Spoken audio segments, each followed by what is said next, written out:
Gagawin ko lahat para makapasok sa GSX. Lahat ng iutos ko, papagawa namin sa'yo. Para sa Brotherhood, pinuno lahat!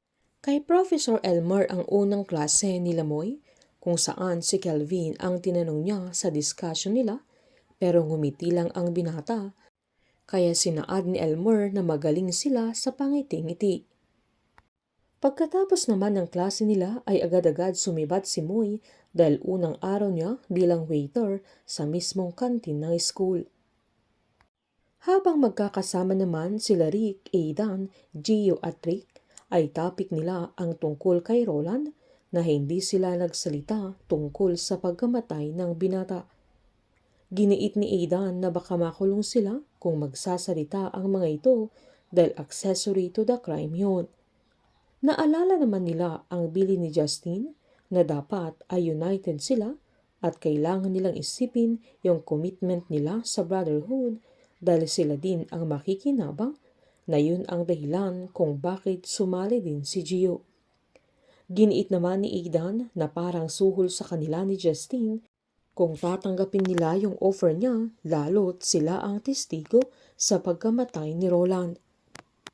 Sakto namang dadaan si Percy sa harapan nila kaya bigla silang tumahimik dahil sila ang magkakabatch sa initiation pero nag-back out lang si Percy. Si Rosie naman ang nag-assist kay Moy sa unang araw ng trabaho niya kung saan sinabihan niya ang binata na very good siya dahil on time siya sa unang araw nito. Hindi sinayang ni Moy ang pagkakataon na binigay sa kanya lalo't kailangan talaga niya ng racket para sa pang-araw-araw na kailangan niya sa Crestwood. Habang nagliligpit naman si Moy sa mga plato na nasa table, ay narinig niya ang usapan ng isang grupo tungkol sa memorial para kay Roland na agad namang sinaad ni Percy na parang disgrace sa school ang bagay na yun. Si Percy ang naging classmate ni Roland at sabay pa silang pumasok sa Gamma Sigma pero doon na namatay ang binata. Sakto namang pumunta ng kantin sila Kelvin, Maggie at Maxine kay inasar nila si Moy na napakasipag ng binata.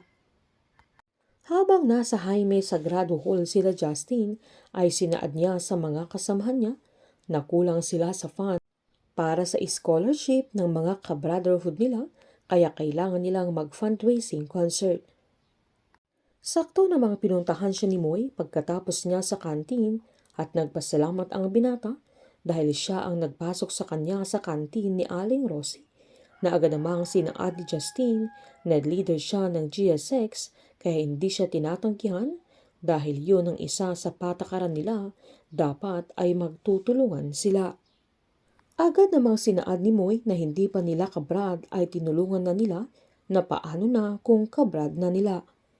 Agad inabot ni Justine yung flyer nila at sinabihan niya si Moy na pasok siya sa grupo kung kakayanin niya ang initiation na agad namang sinaad ni Moy na kayang-kaya niya yun.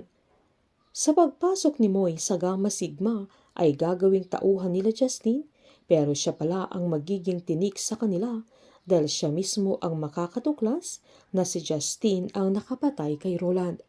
Painit ng painit ang mga tagpo, sabay-sabay po nating subaybayan ang advanced episode ng Pamilya Sagrado dito lamang po sa aking channel. Patuloy lamang po manood at mag-subscribe para ma-update po kayo sa mga susunod na episode. Marami pong salamat.